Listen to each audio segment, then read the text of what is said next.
Moving on to the sporting pitch now, IPL 2025 final is set to be a thrilling encounter between RCB and Punjab Kings, two teams with rich histories, but neither of them has ever lifted the IPL title. They are playing in, RCB is playing in their fourth final, Punjab Kings only in their second one. All eyes will be on one of the key players, Virat Kohli, for RCB, because despite the fact that the team made the final in 2009, 11 and 16, Kohli is yet to clinch this coveted trophy that has been missing from his cabinet. Will he be able to do this? On the other hand, Punjab Kings, under the leadership of Shreyas Iyer, have made a remarkable turnaround this season. He has become the first captain to lead three different teams to IPL finals. In fact, he won it with Kolkata Knight Riders last year. Can he repeat it? That would be quite a feat. So the 18-year curse of not having won a trophy will end for one of these teams. Big question is, which one?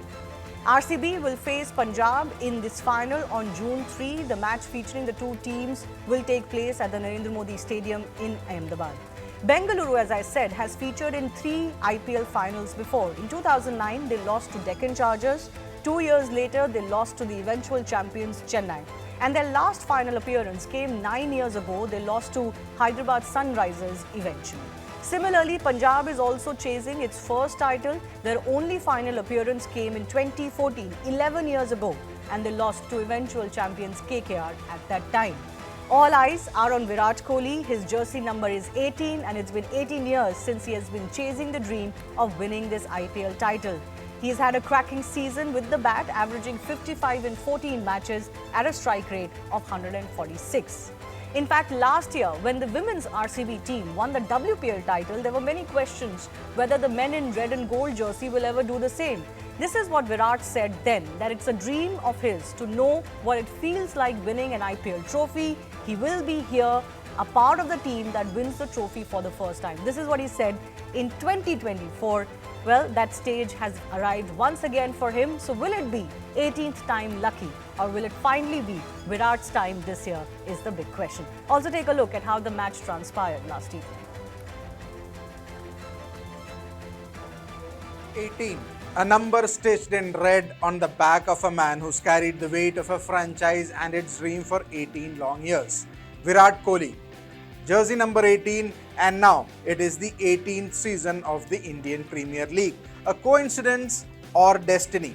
March 11, 2008. A young under-19 World Cup winning lad from Delhi is picked in the draft by a new team called Royal Challengers Bengaluru. 18 years later, that same boy has become the king.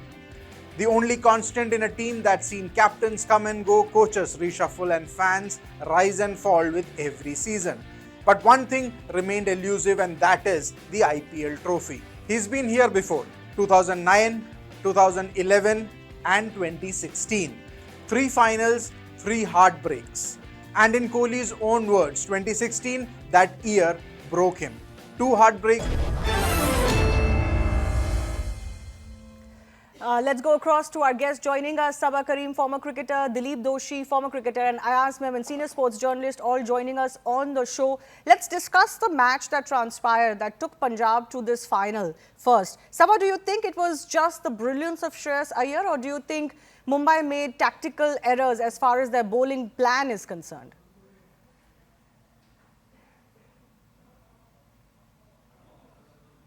Sabah, can you hear me?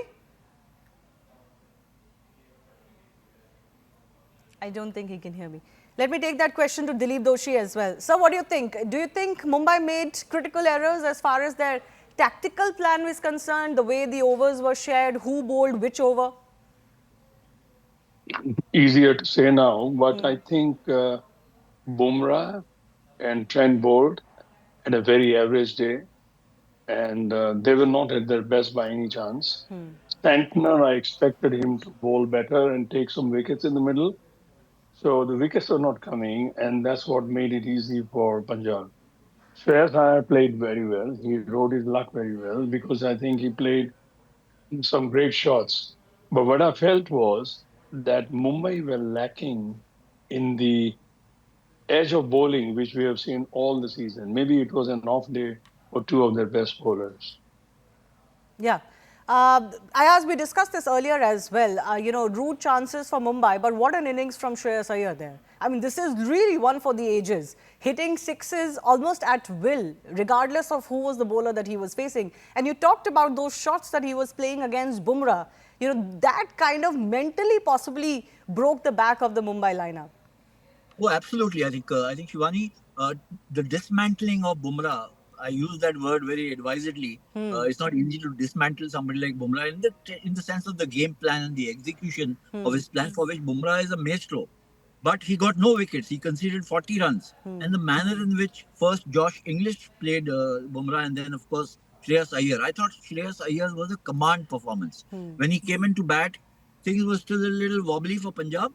But then he took charge and he found an Ella and Vadera, and they took their side to almost to victory. And from there on, there was no stopping him. I thought it was, in my opinion, the best innings of this year's tournament, certainly. And does that make Punjab the favourites, dare I say? The momentum seems to be more with them. We see this often, the teams that have to go through two rigorous matches in this particular IPL format to get to the final, they end up having more momentum under their belt. Yes, I think they do. I mean, at the end of the day, the pressure will be greater on RCB. They've had a wonderful season so far.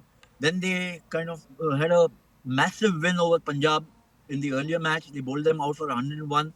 To recover from that kind of a defeat and play so strongly against Mumbai, who are, in my opinion, the stronger team on paper than Punjab, I think somewhere it'll have just reinforced this belief, this self-belief in Punjab that they can win this year. Neither Punjab nor Bangalore have won the title ever. So I think in that sense it's even Stevens. But I just think that last night's victory over Mumbai will have just kind of given them a massive fillip in terms of confidence. Yeah. Sabah Karim, do you think it can well be 18th time lucky for Virat Kohli? It's been a long time coming, fourth final for him. And at this stage of his career, I don't know how many more chances he can get. Well, if you happen to be RCB fan and a Virat Kohli fan, then you would expect that RCB should win this tournament finally after so many years. I think everybody has been waiting for RCB to clinch this elusive title. The kind of form which RCB has shown this season has been phenomenal. I think first time ever, I think in the history of IPL that they've been able to construct a side that has managed to focus on having very strong bowling unit. And I think it is a result of that kind of a policy that has been adopted by RCB this time around, that we see RCB in the finals. They've always had a very strong batting component, but first time ever, I thought that they have spent a lot of time and energy on finding the right kind of balance in terms of their pace bowling and their spinners. But eventually, it is a final game. None of these sides have ever won the title, so it will be a battle of nerves, a battle of attrition. Hopefully, I think if the match winners from RCB side, if they are able to put their hands up, then why not? We'll obviously see a new champion, but it may jolly well be RCB this time around. In many ways, they had this tag of having too many stars, too many names, and it almost seemed like, oh, this is a given that they should win. This time it seems that those starry tags have been dropped, barring Virat. There's nobody who's screaming as a big star, and yet they're managing to do what they needed to do. Do you think that is the difference this year for them? Well, yes, to some extent, Shivani. But you know what? I feel that this time around, RCB has got a lot of unsung heroes. We don't talk about them generally. So if you are alluding to that, yes, absolutely. You have, right at the top, to give company to Virat Kohli, we've had Phil Salt, who have been phenomenal. Then you have Rajat Patidar, Devdutt Padikkal till the time he was fit. Then in the lower middle order, you have Tim David as well as Romario Shepherd. And in addition, their bowling unit has done quite well. So yes, I think it's a combination of a lot of factors. But more importantly, I also feel that this time around, the other players have kind of offered that kind of cushion to Virat Kohli to play his own game. So no wonder he has played the role of an anchor to perfection. Not that his batting strike rate is very high, but I think he's been able to absorb the pressure because the batters around him have allowed him to flourish the way RCB wanted him to. I think that has made a big difference this time around for RCB. Dilip Doshi, how does a player like Virat Kohli approach a final like this? Because surely the expectations, just your own mental demons would be quite high. Yes, in a way, yes. But I think Virat is a very capable player. He can overcome the emotions and he can actually be in the zone and actually not really worry about the past. He plays a ball, so he will not look at the history while he is in the game. And that's been his strength all his career. You know, sometimes, as Sabha was saying, and I agree, in the past, the title eluded RCB simply because they did not have strong enough bowling to contain the opposition. In today's RCB's bowling, with the Australian Josh Hazelwood and some of the other boys who have been performing well as well, they put enormous pressure on the opposition. So I think RCB is capable of defending even a lesser total than 200. Yeah, That's what I feel. in And on fact, the other side, yes. pardon? Yes, Yes, go ahead. Shivani, you were saying No, go something? ahead, go ahead. No, I'm just saying on the other side, one advantage which Punjab team will have is they have recently played two games and they are more match fit, so to say, even 3 days difference, because they played a game yesterday and RCB had a layoff for 3 days. And does these things matter? Except in confidence for the batsman who played well yesterday. If he's going to play a next game tomorrow, I think he is already in the mold. So Yeah. some of these things will help, but I think holding nerves will be the most important thing for both the teams. And of course, Ayaz, Bangalore will take a lot of confidence from the fact that in the first qualifier, they actually bundled out Punjab for very cheap. So, that was the bowling performance that they would like to replicate. Oh, absolutely. And I'll just, what Dilip highlighted, and I think Sabha also mentioned this. This year, they seem to have got a very good composition. The balance is very good. They've got a couple of spinners. They've got three fast bowlers who've all been picking up wickets. There's Bhuvneshwar Kumar, who bowls swing. There's Yash Dayal, who bowls left arm pace. And then there's Josh Hazelwood, who hits the deck hard. And he's been he's been the lifeline of this attack. And when he was not there, they were struggling a bit, RCB. Now he's come back, and in the previous match we saw what he's capable of. So they've got a very good complement going. The batsmen have got runs, the bowlers have been getting wickets, and it hasn't looked better for RCB ever. I mean, in the past they've had AP de Villiers and Chris Gayle and Virat Kohli in the same 11, so to speak, and yet unable to win because they didn't have the right composition. The balance was just not there. They seem to have it all this season, so they will fancy their chances. In fact, on paper, I think that they are a nudge ahead of Punjab because of the couple of spinners that they've got and fast bowlers in form.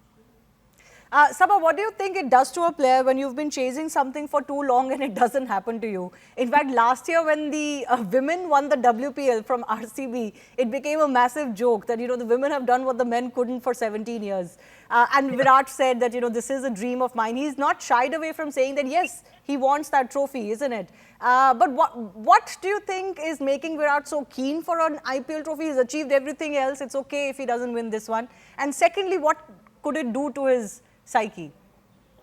Well, you know what? I was there last season when the RCB women's side they won the tournament, and there was massive joy in the RCB dugout, and everybody felt that they should kind of inspire the men's team also to do well. So they have followed that kind of a discourse. They've done very well this season around. So I think for Virat Kohli, I think the biggest challenge for him is to remain in the present.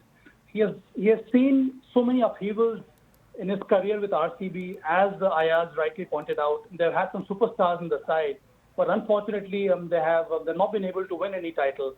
So this time around, I think I'm sure Virat would be hoping that things go down well for his side, including himself. He's able to put up a match-winning performance.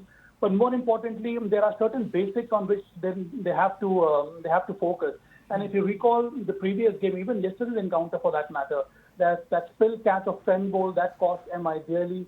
Before that, when MI won or when RCB won, I think Punjab Kings fielding was not up to the mark. So there are certain basic factors that also helps you to emerge as winners. So I'm sure that Virat and company, along with the coaching staff, will be trying to instill in all the players that you need to focus, work on your basics, have a very common sense kind of an approach, and you can win this encounter. It's going to be tough for them. As I said, Virat Kohli, I'm sure he would be preparing very well. But I think at this stage, Virat has gone through so much. He's got loads of experience. As I said, I think the right thing for him is to just remain calm and go out and do his job for his side. Yeah. Important for him to stay very loose, isn't it, as they say, before a big match like this, because if you get tensed up, then you cannot do what your body knows it can do. But I do, I don't want to be jinxing anything for RCB. Their fans will hate me. But You have done it already, Shivani. have I done it already? I don't want to. Maybe I don't want Delhi to be left behind when it comes to a team with no title. But anyways, the match that comes to my mind is also the World Cup final, played at this very venue. RCB in this IPL has won all of its away games, so their form is not under question. India had won all of its league matches, and we all know what happened in the big final. So, all scripts go out of the window. But what is that one thing, Sabha, that you think the RCB has to be very careful about if they really have to cross the final hurdle this time? I think all those teams who have done well this season, especially these two right at the top now, they have always been able to adapt to different conditions. I think that is so unique about this tournament, Shivani, that although it is played in India, but I think all the teams travel to different parts of the country and they have to face very challenging conditions. So I think teams or batters especially who have been able to adapt to these conditions have always come out on top. And we have seen that even in the qualifiers. Look what happened to Punjab Kings against RCB in the first qualifier one. They had a brain fade moment. Even Shreyas Iyer, who's in such a prolific form, he played a rash shot. So I think that is very important in the finals. That one, you can be slightly circumspect, give some more time to understand the condition, adapt to the conditions, and then go about to do their job. And I think so I feel in the finals, adaptability will be the key for both the teams. Okay. We'll look forward to this match. I've run out of time, but I do look forward to having our guests with us tomorrow as well as we build up to that big match on June 3.